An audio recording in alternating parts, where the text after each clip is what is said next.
Nimati Property Management. Contact 7667008999. Fourth estate Tamil நேயர்களுக்கு அருள்மொழிவர்மனின் அன்பார்ந்த வணக்கங்கள். இது உங்கள் ஃபோர்த் எஸ்டேட் தமிழ் வழங்கும் தலையங்கம் நிகழ்ச்சி.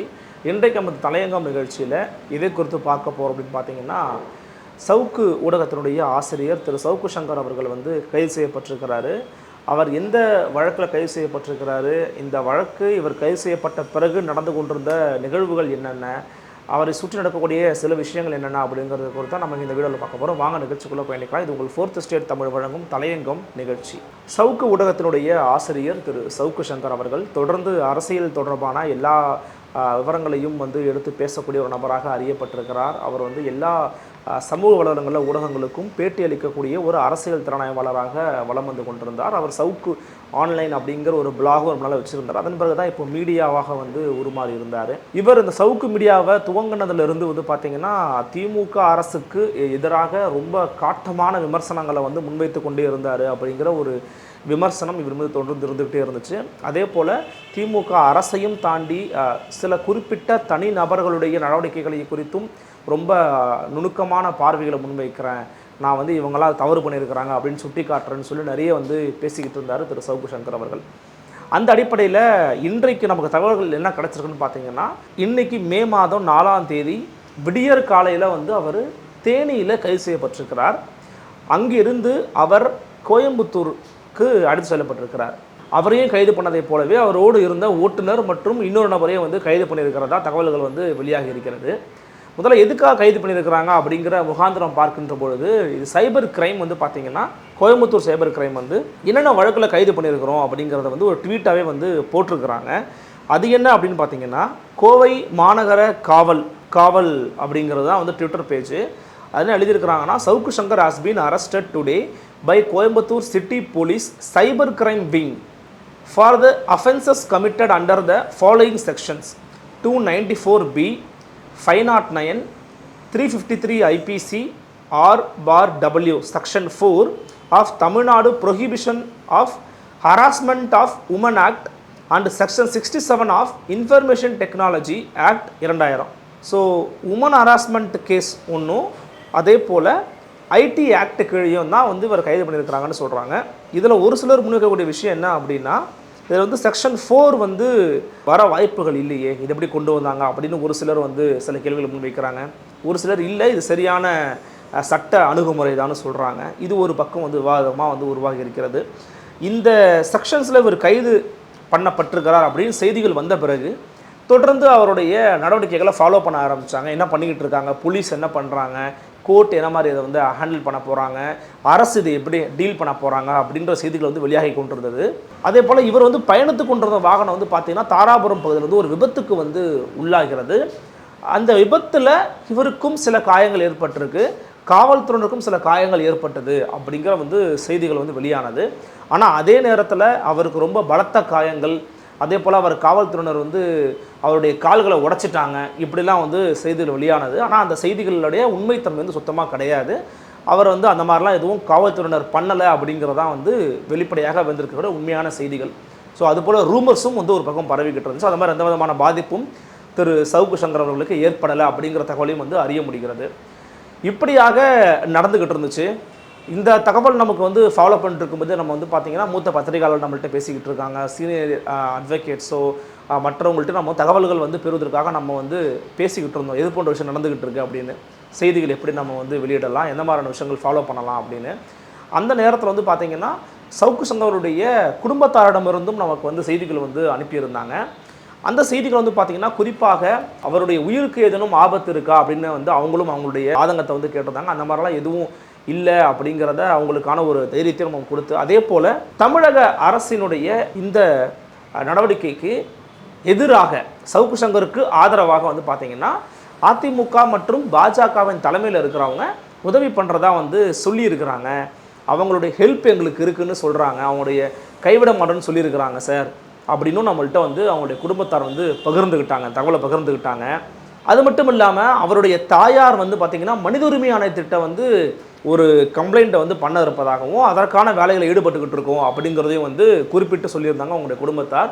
ஏன்னா இப்படியாக சட்ட ரீதியாகவும் வழக்கு ரீதியாகவும் அவரை எப்படியேனும் வெளியே எடுக்கணும் அப்படிங்கிறதுக்கான ப்ராசஸை ஒரு டீம் வந்து அவங்களுக்கு ஒர்க் பண்ணி கொடுத்துக்கிட்டு இருக்காங்க, அதுக்கான உதவிகளை மேற்கொண்டுக்கிட்டு வராங்க அப்படிங்கிறதையும் வந்து தெரிவிச்சிருந்தாங்க. இப்போ அடிப்படையில் இவருக்கு மேலே இந்த போடப்பட்ட வழக்கு இந்த இந்த இந்த கேஸ் வந்து எதில் வருதுன்னு பார்த்தீங்கன்னா, இவர் பேசிய ஒரு காணொலியில் இவர் சொன்ன வார்த்தைகள் தான் அதற்கான காரணம்னு சொல்கிறாங்க. அதில் வந்து அவர் குறிப்பாக பெண் காவலர்கள் குறித்து பேசிய விஷயங்கள் வந்து அவதூறாக வந்து இருக்கிறது. அது மட்டும் இல்லாமல் அப்படியான விஷயங்களை அவர் பேசியிருக்கக்கூடாது.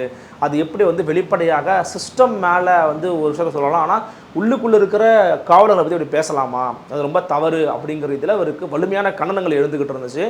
அந்த கண்டனங்கள் எழுந்த பிறகு தான் வந்து பார்த்தீங்கன்னா கடைசியாக வந்து அவர் நமது ஃபோர்த் ஸ்டேட் தமிழ் ஊடகத்திற்கு வந்து ஒரு பேட்டி அளித்திருந்தார். அந்த பேட்டியில் வந்து நிர்வாக ரீதியாக அவர் தன்னுடைய விஷயங்கள் வந்து முன்வச்சு பேசியிருப்பார், எப்படியெல்லாம் இருந்துச்சு. அதே போல் நான் வந்து எப்படி முதலமைச்சர் சந்தித்தேன், என்ன பேசினேன் அப்படிங்கிறத வந்து அவர் வந்து வெளியில் வந்து சொல்லியிருந்தார். இதை தான் நம்முடைய ஊடகத்தில் கடைசியாக அவர் பேசியிருப்பார். இந்த விவகாரத்தை வந்து பார்த்திங்கன்னா, இவர் இந்த பேசின விவகாரத்தில் இதை வந்து இந்த இந்த வழக்கின் இந்த கைதின் விவகாரத்தில் வந்து பார்த்திங்கன்னா 2 விதமான தரப்புகள் வந்து தற்போது உருவாகி இருப்பதை வந்து பார்க்க முடிகிறது. ஒரு தரப்பு உதாரணத்துக்கு வந்து பார்த்திங்கன்னா, மூத்த பத்திரிகையாளர் மரியாதைக்குரிய திரு ஆர்.கே. ராதாகிருஷ்ணன் அவர்கள் வந்து ஒரு பதிவு போட்டிருந்தாங்க.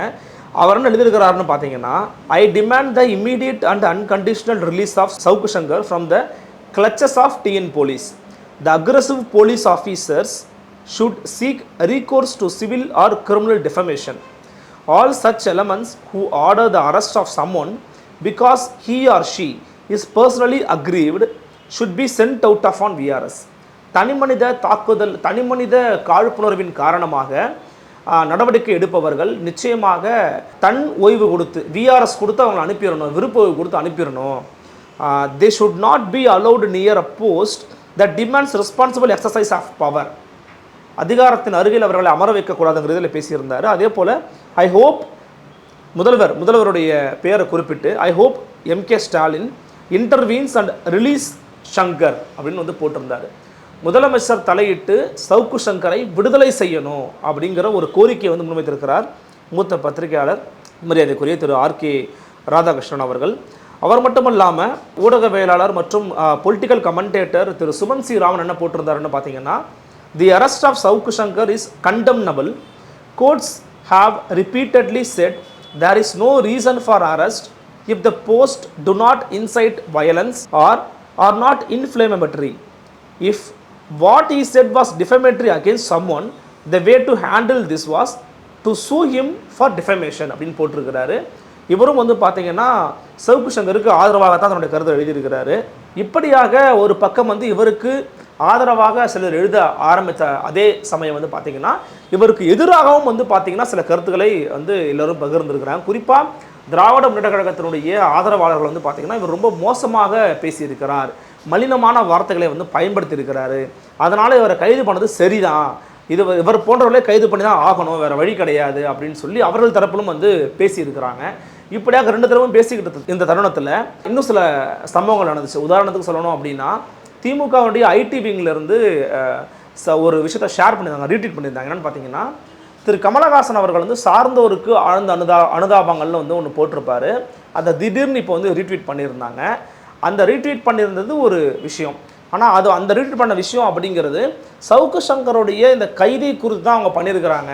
அப்போனா வந்து திமுக ஐடி விங் வந்து பார்த்தீங்களா அவருடைய கைதை வந்து கொண்டாடுறாங்க, வேண்டுமென்றே தான் இப்படி சவுக்கு சங்கர் வந்து பண்ணுறாங்க. அதாவது சவுக்கு சங்கருக்கு ஆதரவாக எழுப்பக்கூடிய குரல்கள் அப்படிங்கிறது எப்படி இருக்குது அப்படின்னு பார்க்கணும் அப்படின்னா, இப்படி அவர் பேசியிருப்பது அப்படிங்கிறது கண்டனத்துக்குரியது தான், அது தவறான விஷயந்தான், அது யாருமே இங்கே வந்து ஆதரிக்கலை. ஆனால் தொடர்ந்து சவுக்கு சங்கர் அவர்கள் இந்த அரசுக்கு எதிராக, குறிப்பாக இந்த அரசு செய்யக்கூடிய தவறுகளை சுட்டி காட்டிய வண்ணமே இருந்துக்கிட்டு அவர் எதிர்க்கட்சி செய்ய வேண்டிய வேலையை நான் தான் செய்கிறேன்னு சொல்லி அதில் நிறைய விஷயங்களை வந்து அவர் சாதிச்சும் காட்டியிருக்காரு. ஆர்டர்லி விவகாரமாக இருக்கட்டும், டாஸ்மாக் விவகாரமாக இருக்கட்டும், இப்படின்னு தொடர்ந்து அரசு எங்கெல்லாம் வந்து தவற விடுறாங்களோ அந்த இடங்கள்லாம் இவர் போய் நின்று அந்த வேலையை வந்து செஞ்சுருக்கிறாரு, அல்லது அரசுக்கு ஒரு அழுத்தம் கொடுத்துருக்கிறாரு. அப்படி அரசுக்கு அழுத்தம் கொடுத்ததன் காரணமாகத்தானே அவர் சொல்கிறபடி, யாருன்னா திரு சவுக்கு சங்கர் சொல்கிறபடி அரசாங்கமே அவரை கூப்பிட்டு பேசியிருக்காங்க. அப்போ நீங்களே அழைத்து பேசியிருக்கிறீங்க அப்படின்னா அவரை வந்து நீங்கள் எதுவுமே இல்லைன்னு கருதுனா எப்படி பேசியிருப்பீங்க? அப்போ அவர்கிட்ட ஏதோ ஒரு விஷயம் இருக்கிறதுனால கூப்பிட்டு பேசியிருக்கீங்க. அதனால் அது போன்ற விஷயங்களெல்லாம் மனசில் வச்சுக்கிட்டு தான் இப்போ இந்த மாதிரி பண்ணியிருக்கிறாங்க அப்படிங்கிற ஒரு ஸ்டாண்டை வந்து இவருடைய ஆதரவாளர்கள் எடுக்கிறதையும் வந்து பார்க்க முடிகிறது. இன்னொரு பக்கம் இல்லை இவர் தொடர்ந்து அரசை வேண்டுமென்றே அவதூறு பரப்புகிறார், அவதூறு பரப்பும் விதமாக பேசுகிறார், அதனால் இவரோட கைது அப்படிங்கிறது நியாயமானது தான் அப்படின்னு இவரை எதிர்க்கக்கூடிய தரப்பும் திமுக ஆதரவாளர்கள் தரப்பும் ஒரு பக்கம் பேசிக்கிட்டு இருக்காங்க. குறிப்பாக இவருடைய ஆதரவாளர்களாக ட்வீட் போட்டவங்களில் அல்லது ஆதரவுன்னு எடுத்துக்காமல் பொதுவாக வந்து பார்த்தோம்னா இந்த கேஸ் குறித்து போட்டிருக்கிறாங்க. திரு மோகன் குமாரமங்கலம் அவர் வந்து காங்கிரஸ்காரர். அந்த காங்கிரஸ்காரர் மோகன் குமாரமங்கலம் என்ன போட்டிருக்காருன்னா, on what basis is section 4 the only non-bailable section of this act been applied? There are only very specific areas such as educational institutions, temples, bus stops, roads, railway stations, etc. where this applies. Talking in a YouTube video doesn't apply. This seems to be a gross misinterpretation of the law. The enforcers of the law cannot be a law unto themselves அப்படின்னு சொல்லி ஒரு பதிவு ஒன்று வந்து போட்டிருக்கிறாரு. So இப்படியான விஷயங்களையும் சவுக்கு சங்கருடைய ஆதரவாளர்கள் வந்து எழுதிக்கிட்டு இருக்காங்க, பேசிக்கிட்டு இருக்காங்க. ஆனால் இந்த மாதிரி நேரத்தில் 2 கால்களையும் உடைத்துள்ளதாகவும் ஆலையை தீர்த்து கட்டிவிடவும் தீவிரம் என அரசு அதிகாரி ஒருவர் அவசர தகவல் கொடுத்துருக்குறாங்க, தகவல் உண்மையாக இருக்கக்கூடாதுன்னு நான் வேண்டிக்கிறேன் அப்படின்னு சில பேர் வந்து பதிவுகள் போட்டிருந்தாங்க. அந்த மாதிரிலாம் நிச்சயமாக பண்ண மாட்டாங்க, சட்ட ரீதியாகத்தான் இந்த வழக்கை வந்து அணுக போகிறது அப்படின்னு சொல்லியிருக்கிறாங்க விவரம் அறிந்தவர்கள். எனவே சவுக்கு சங்கர் அவர்கள் தற்போது கைது செய்யப்பட்டிருப்பது அப்படிங்கிறது வந்து பார்த்திங்கன்னா சமூக வலைதளங்களில் ரொம்பவே ஒரு தாக்கத்தை ஒரு பேசுபொருளாக வந்து உருமாறி இருக்குன்னே சொல்லலாம். காரணம் என்னென்னா, தொடர்ந்து அரசு செய்யக்கூடிய பிழைகளை சுட்டி காட்டக்கூடிய இடத்துல இருந்திருக்கிறார் திரு சவுக்கு சங்கர் அவர்கள்.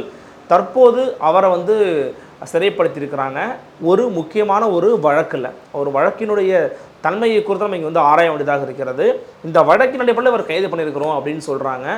இருந்தாலும் இன்னொரு பக்கம் பார்க்கும்போது இதுக்காக கைது பண்ணுறது அப்படிங்கிறது வந்து சரியாக வராது.